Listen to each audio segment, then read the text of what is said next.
V'shoftues ha'om mishpat tzedek.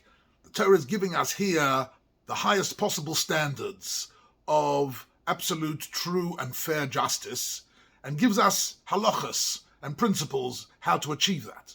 Torah says at the very beginning of the Parshat Shoftim, lo satem mishpat, that the judges and the dayanim have to be careful not to allow their prejudices to pervert their sense of right and wrong. Lo sakir ponim, to be careful of favoritism, people who have a greater role in society, who are leaders, who are soldiers, who are wealthy, who are aristocracy, shouldn't be favored in the din. And lo sikach sheichad, not to accept any bribery of any sort, no gifts, no promotions, nothing that could affect the way they make judgment. In this way, the Torah is guaranteeing in some way that the Klal Yisrael will be led by a judicial system which is free of prejudice and which renders absolute judgment. This actually, in the ancient world, was a massive innovation.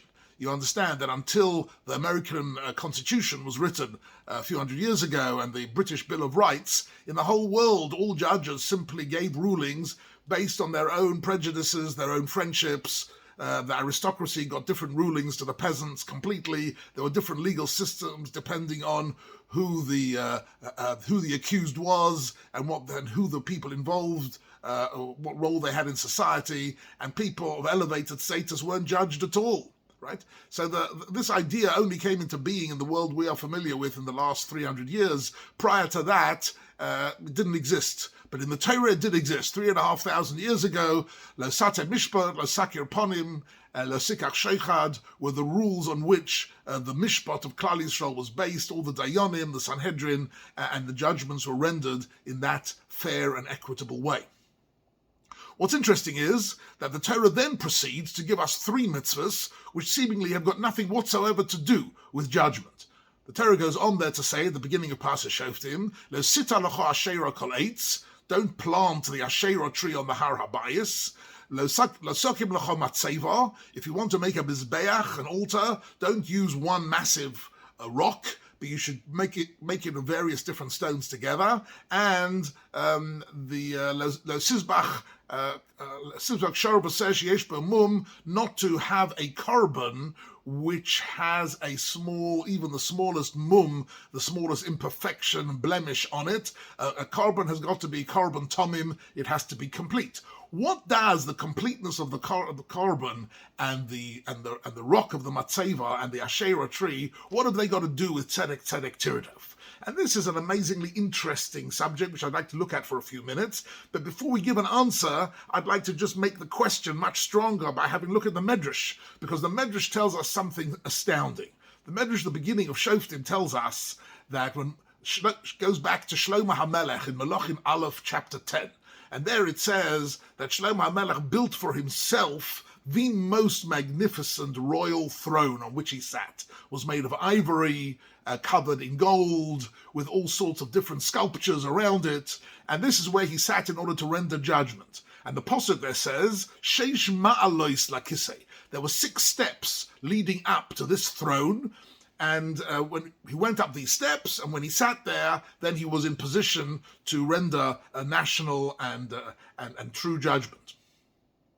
Says the Medrash, what were these 6 steps? Why does the Pasuk specifically tell us about these 6 steps? Says the Medrash, these 6 steps are the 6 mitzvahs mentioned at the beginning of Parshat Shoftim. The first 3, we understand why he would write them on the throne of judgment, because they're about the principles of having to render judgment, right? Lo sate mishpat, lo sakir ponim, lo sikach sheichad. These are the restrictions which will enable him to be free of prejudice, free of favoritism, and free of any bribery. That's fair enough. But the next 3 steps were written.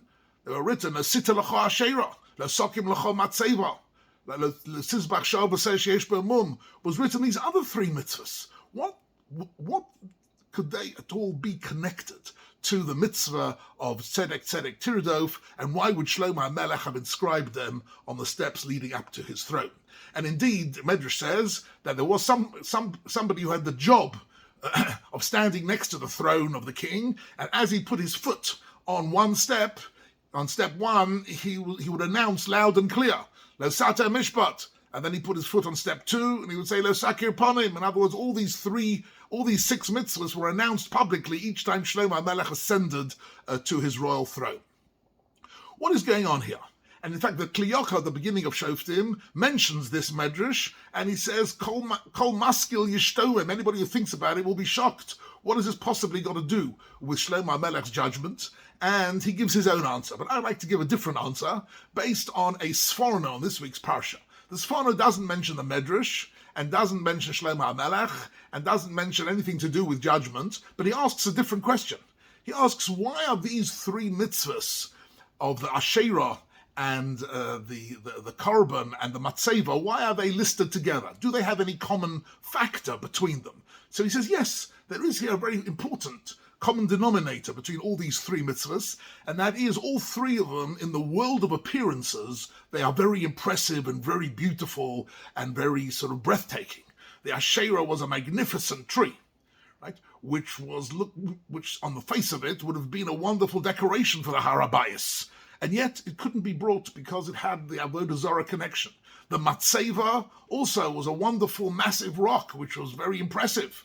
Also couldn't be brought for various reasons. And the Korban could be a massive shor, an ox, which looked very strong and powerful and young and a perfect Korban, and yet it wasn't Tomim. It had a small mum to it. So in actual fact, he says, what we're dealing with is items in this world which in the world of appearances are very attractive, irresistibly attractive. And yet the Torah says, don't be misled by the world of appearances. You have to look for the moral and spiritual dimension to see whether they are absolutely correct and appropriate for what you want to use them. And this, he says, is the common factor between them. Following this understanding of the Sforno, we can now understand properly what Chazal meant in this medrash and what Shlomo HaMelech had in mind when he built the Beis HaMikdash 2,500 years ago. What did he have in mind? So the first 3, rendering judgment free of prejudice and favoritism, we understand. But the second 3 were telling him, and especially Shlomo HaMelech, who was clearly very sensitive to beauty and aesthetics, because that's what he built. He built the most magnificent Beis HaMikdash, right? And when the Queen of Sheba came, she gave him the most magnificent wealth and the ability to create something of unequaled beauty. And yet he had to remind himself, don't be fooled by external beauty.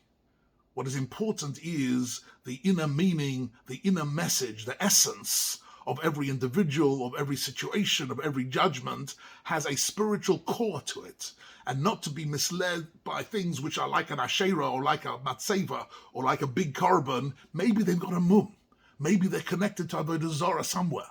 Maybe there is a problem here. And that's what he was reminding himself of. And I think this is a very fascinating insight into Shlomo HaMelech and into the Medrash. And I'd like to add one other thing.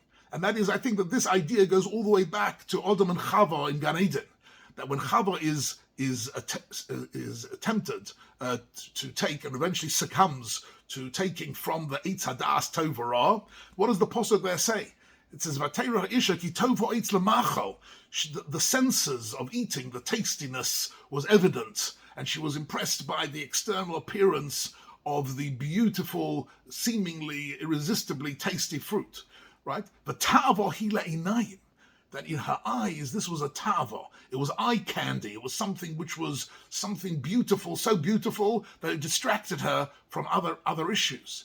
And the tova, and then he goes on, right? And it says there that that she was misled by the world of appearance. Right? That also there were ideas, even the beauty of intellectual engagement can sometimes be a world of appearances, right? In the history of Greek philosophy, there were the sophists, right? The sophists were people who were able to bring beautiful, elegant arguments which were false, but they were focusing not on the truth of it, but on the elegance and the beauty of the idea and the way it was expressed. And in actual fact, we today use the word sophisticated as a compliment. But actually, originally, if something was sophisticated, it meant it had the external beauty of the sophists who were expressing it in the most magnificent terms, but actually it was false, it was wrong. Upon him, this idea, which is mentioned with regards to Chava, which was her downfall, was actually represented also on the steps of Shlomo HaMelech as he goes up to judgment, and he's reminded, don't be misled by appearances. Finally, I want to connect here the Sfas Emes, who says with regards to tzitzis, or isem also means to see the world the way HaKadosh Baruch Hu wants us to see it through the eyes of the neshama, and that's what we daven for, to see the world as HaKadosh Baruch Hu wants us to see it, v'chein yehi rotzon.